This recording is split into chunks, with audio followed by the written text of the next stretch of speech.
Team থর versus captain আমেরিকার team নাকি iron ম্যানের টিম কে জিততে পারে ভিডিওতে জানবো আজকের ভিডিওতে। এর আগে আমি বলেছি টিম থরের মেম্বার 4 জন, অন্যদিকে অন্য টিমের মেম্বার 6 জন করে। টিম থরের আরো 2 জন মেম্বার আমরা অ্যাড করবো, যারা হচ্ছে হেমডাল এবং রোস্ট্যাগ। তো এবার আমরা ভিডিওটি শুরু করবো আর 6টি মেম্বারের সাথে অন্য টিমের 6টি মেম্বারের কম্পেয়ার করবো 1 বাই 1 করে। আর মোট যে প্রত্যেকটিতেই যে জিতবে তারা হবে 1 পয়েন্ট। জানি নিয়মটি আপনারা বুঝছেন না, তাও এই ভিডিওটি শুরু করলে আপনারা নিশ্চয়ই বুঝতে পারবে। তো দেরি না করে ভিডিওটি শুরু করা যাক। প্রথমে টিম থরের রোস্ট্যাগকে আমরা আনি, অন্যদিকে আয়রন ম্যান টিমের রোমানভকে আমরা আনি এবং ক্যাপ্টেন আমেরিকা টিমের হকাইকে আমরা আনি। তো এখন আমরা এদের সুপার ব্যাটল করি। হকাই ভার্সেস রোস্ট্যাগ ভার্সেস নাতাশা রোমানভ, কে জিততে পারে এখন? আরেকটি কথা বলতে আমি ভুলে গিয়েছিলাম, যেটি হচ্ছে এদের মধ্যে সেই জিতবে। এটি বলতেও ভুল করেছি, এই ফর্মগুলো অর্থাৎ যে মুভির ফর্মগুলো তো আমরা নিব, কিন্তু মুভির র্যাগনারকের ফর্ম নিব হচ্ছে থর টিমের, সিভিল ওয়ারের ফর্ম নিব হচ্ছে আমরা এই ক্যাপ্টেন আমেরিকা এবং আয়রন ম্যান টিমের। আশা করি বুঝতে পেরেছেন। আবারও আমরা সুপার ব্যাটলে ফিরে যাই, যেখানে রোস্ট্যাগ হকাই ভার্সেস রোমানভের মধ্যে একটি সুপার ব্যাটল হবে। তো এখানে যদি আমরা সুপার ব্যাটলটি স্টার্ট করি, তাহলে এখানে কিন্তু রোমানভ প্রথমে নক আউট হয়ে যাচ্ছে, কারণ অ্যাভেঞ্জার্সের মধ্যে সবচেয়ে উইকেস্ট অ্যাভেঞ্জার কিন্তু রোমানভ বলেই আমার মনে হচ্ছে।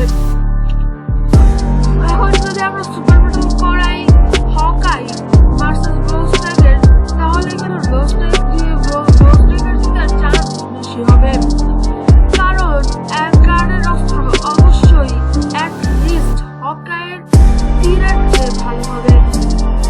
তো এবার আমরা কম্পেয়ার করবো টিম আয়রন ম্যান থেকে ব্ল্যাক প্যান্থারের সাথে টিম ক্যাপ্টেন আমেরিকার বাকির সাথে টিম থরের দলের সাথে।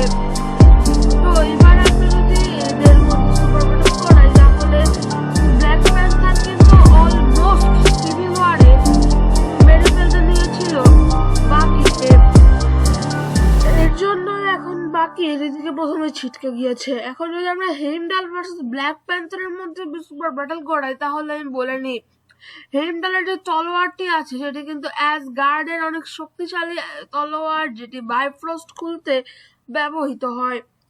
অন্যদিকে ব্ল্যাক প্যান্থারের স্যুটও কিন্তু ভাইব্রেনিয়াম দিয়ে তৈরি, যেটি আর্থের মোস্ট দুষ্কর মেটাল। তো এখন প্রশ্ন হচ্ছে এদের মধ্যে কে জিতবে? আমার ওপিনিয়ন ওয়াইজ এখানে ব্ল্যাক প্যান্থার জিতবে, কারণ ব্ল্যাক প্যান্থারের পুরো স্যুটই কিন্তু ভাইব্রেনিয়াম দিয়ে তৈরি। অন্যদিকে শুধু হেমডালের তলোয়ারটি কিন্তু শক্তিশালী। তো এই কারণে আমি ব্ল্যাক প্যান্থারকে এগিয়ে রাখছি, যার ফলে টিম ক্যাপ্টেন আমেরিকার পর টিম আয়রন ম্যানই একটি পয়েন্ট পাচ্ছে এবং টিম থর একটি পয়েন্ট এবং টিম আয়রন ম্যান একটি পয়েন্ট পাচ্ছে। টিম ক্যাপ্টেন আমেরিকা এখনো নিজের খাতায় খুলতে পারেনি। তো এবার আমরা এর পরের দিকে যাচ্ছি, যেখানে আমরা টিম ক্যাপ্টেন আমেরিকা থেকে স্যাম, টিম আয়রন ম্যান থেকে স্পাইডি এবং টিম থর থেকে লকিকে আনছি। তো এই সুপার ব্যাটলের উইনারটা চুজ করতে আমাদের একটু কষ্ট হবে, কিন্তু এর আগে টিম ক্যাপ্টেন আমেরিকার স্যাম বার্টন আবারও কিন্তু ছিটকে যাচ্ছে, কারণ স্যামকে কিন্তু হারিয়ে দিয়েছিল আমাদের স্পাইডি অর্থাৎ স্পাইডারম্যান। এখন স্পাইডারম্যানের সাথে যদি আমরা লকির কম্পেয়ার করি, তাহলে কে জিতবে? লকি কিন্তু মিস্টিকের গড, তো এখানে আমার মতে লকি জিতবে, এবং যার ফলে টিম থর আরো একটি পয়েন্ট পাচ্ছে। টিম থর 2, আয়রন ম্যান 1 এবং টিম ক্যাপ্টেন আমেরিকা 0। এটি হচ্ছে স্কোরবোর্ড। আবারও বলে দিচ্ছি, টিম আয়রন ম্যান পেয়ে যাচ্ছে 1টি পয়েন্ট, টিম থর পেয়েছে 2টি পয়েন্ট এবং টিম ক্যাপ্টেন আমেরিকা 1টি পয়েন্টও পেতে পারেনি। নেক্সটলি আমরা এখন টিম ক্যাপ্টেন আমেরিকা থেকে টিম ক্যাপ্টেন আমেরিকার ক্যাপ্টেন আমেরিকাকে নিব। অন্যদিকে টিম আয়রন ম্যানের থেকে নিব আয়রন ম্যানের ফ্রেন্ড ওয়ার মেশিন এবং টিম থর থেকে আমরা নিব ভালকেরিকে নিব। এখন কে জিতবে? প্রথমেই বলে রাখি, ভালকেরি কিন্তু ছিটকে যাচ্ছে, কারণ টিম ক্যাপ্টেন আমেরিকার ক্যাপ্টেন আমেরিকার শিল্ড কিন্তু ভালকেরিকে প্রতিরোধ করতে পারবে, যার ফলে আমার মনে হচ্ছে এখানে অবশ্যই জিতে নেবে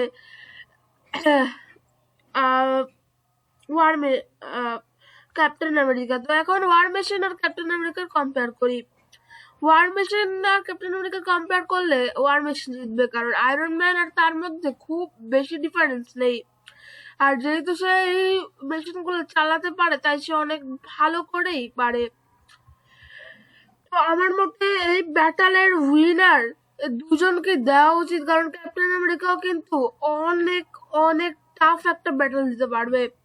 তাই দুজনকে আমি একটি পয়েন্ট দিচ্ছি।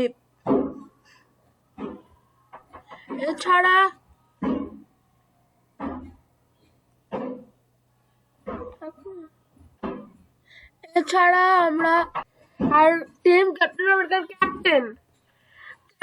আমেরিকার কারণেই মূলত পয়েন্ট পেয়ে যাচ্ছে আমাদের প্রথম পয়েন্ট পেয়ে যাচ্ছে টিম ক্যাপ্টেন আমেরিকা।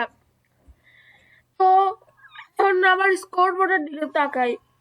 স্কোর বোর্ডের দিকে তাকালে অবশ্যই এখন আমরা পাবো টিম থর 2, টিম ক্যাপ্টেন আমেরিকা 1 এবং টিম আয়রন ম্যান 1।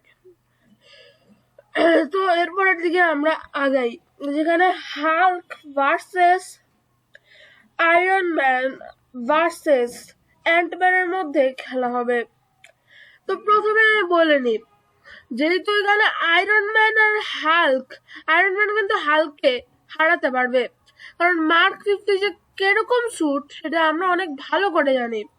আর হাল্ককে কিন্তু iron man easily Hulk buster দিয়েও কিন্তু হারাতে পারে, যদি এটা সিভিল ওয়ারের ফর্মটা না ধরতাম। আর হাল্ক বাস্টারের থেকেও মানে আপডেটেড স্যুট হচ্ছে এটি, না হলে Iron Man Hulkbuster suit নিয়েই খেলতে পারতো যদি এটি বেশি আপডেটেড না হতো। আর এখন বলবো আয়রন ম্যানের মাথায় সে বুদ্ধিটা আসে নাই। আয়রন ম্যান কিন্তু এমসিওর মোস্ট জিনিয়াস পার্সন, এটা কিন্তু আমরা সকলেই জানি। আর জিনিয়াস পার্সনের মাথায় এটি আসবে না, এটি কিন্তু হতেই পারে না। তো এখন হাল্ক কিন্তু প্রথমে ছিটকে যাচ্ছে। এখন অ্যান্টম্যান ভার্সেস আয়রন ম্যানের মধ্যে খেলা হবে। আয়রন ম্যান কিন্তু ইজিলি অ্যান্টম্যানকে ডিফিট করে দিতে পারে, কারণ আপনাদের কিন্তু মনেই আছে তখন অ্যান্টম্যান জায়ান্ট ম্যান হিসেবে পরিণত হয়েছিল, তখন স্পাইডারম্যান থেকে জাল দিয়ে বন্দি করেছিল, কিন্তু এরপরও কিন্তু নক আউট হচ্ছিল। তখন ওয়ার মেশিন আর আয়রন ম্যান একটি পাঞ্চ দেয় অ্যান্টম্যানের মুখের মধ্যে, যার ফলে অ্যান্টম্যান নক হয়ে যায়। আর আয়রন ম্যান না হলেও 2টি পাঞ্চ দিবে, 3টি পাঞ্চ দিবে, তাহলে কিন্তু অ্যান্টম্যান ইজিলি নক আউট হয়ে যেতে পারে যদি তার স্যুটটা আপডেটেড না হয়। কিন্তু সিভিল ওয়ারের ভার্সন হিসেবে আয়রন ম্যান এভাবেই অ্যান্টম্যানকে নক করে দিতে পারবে। আর আমার মতে এমসিউর স্ট্রংগেস্ট অ্যাভেঞ্জার আয়রন ম্যান, এর কারণে আয়রন ম্যান আবারও একটি পয়েন্ট পেয়ে গেল। এখন স্কোর বোর্ডের দিকে যদি আমরা তাকাই, তাহলে টিম থর 2, টিম আয়রন ম্যান 3। এর আগে বলে দিই, ওয়ার মেশিনেরটা কিন্তু ড্র হয়েছিল, যার কারণে ওয়ার মেশিন আর ক্যাপ্টেন আমেরিকা দুজনে একটি করে পয়েন্ট পেয়েছিল। তো এখানে টিম আয়রন ম্যান 3, টিম থর 2 এবং টিম ক্যাপ্টেন আমেরিকা একটি পয়েন্ট পেয়েছে। যদি এখন এটি ড্র করতে চাই, তাহলে কিন্তু টিম থরের একটি পয়েন্ট নিতে হবে, আর যার কারণে টিম থর থেকে আসছে থর, আর টিম আয়রন ম্যান থেকে আসছে ভিশন, আর টিম ক্যাপ্টেন আমেরিকা থেকে আসছে ওয়ান্ডা ম্যাক্সিমফ। তো এখানে আমরা যদি কথা বলি কে জিতবে, তাহলে কিন্তু ভীষণ নিজের সবচেয়ে স্ট্রংগেস্ট ফর্মে ছিল সিভিল ওয়ারে। আর আয়রন থর কিন্তু নিজের হাতুড়ি হারিয়ে অনেক উইক ছিল এই ফিল্মে। তাই আমার মতে এখানে থর প্রথমে নক আউট হয়ে যাবে। তো ভীষণ আর ওয়ান্ডা ম্যাক্সিমামের মধ্যে যদি আমরা কম্পেয়ার করি, তাহলে কিন্তু সিভিল ওয়ারের মধ্যেই ভীষণকে হারিয়ে দিয়েছিল ওয়ান্ডা ম্যাক্সিমফ। তো এর মাধ্যমেই ওয়ান্ডা ম্যাক্সিমফ হারিয়ে দিতে পারে ভীষণকে, যার ফলে এখানে কিন্তু ক্যাপ্টেন আমেরিকার টিম আরো একটি পয়েন্ট পেয়ে যায়। তো ভিউয়ার্স, এই ছিল এই ভিডিওটি। যাওয়ার আগে স্কোর বোর্ডে আবার আমরা তাকিয়ে যাবো, যেখানে টিম থর, এটা কিন্তু ফাইনাল স্কোর বোর্ড, সবাই মনোযোগ দিয়ে শুনবেন। টিম থর পেয়েছে 2টি পয়েন্ট, টিম ক্যাপ্টেন আমেরিকা পেয়েছে 2টি পয়েন্ট, টিম আয়রন ম্যান পেয়েছে 3টি পয়েন্ট, যার কারণে উইনার হয়ে যাচ্ছে টিম আয়রন ম্যান। তো ভিউয়ার্স, এই ছিল এই ভিডিওটি। ভালো লাগলে অবশ্যই লাইক কমেন্ট শেয়ার করতে ভুলবেন না, আর চ্যানেল নতুন হয়ে থাকলে অবশ্যই সাবস্ক্রাইব করে দিবেন। ধন্যবাদ সবাইকে।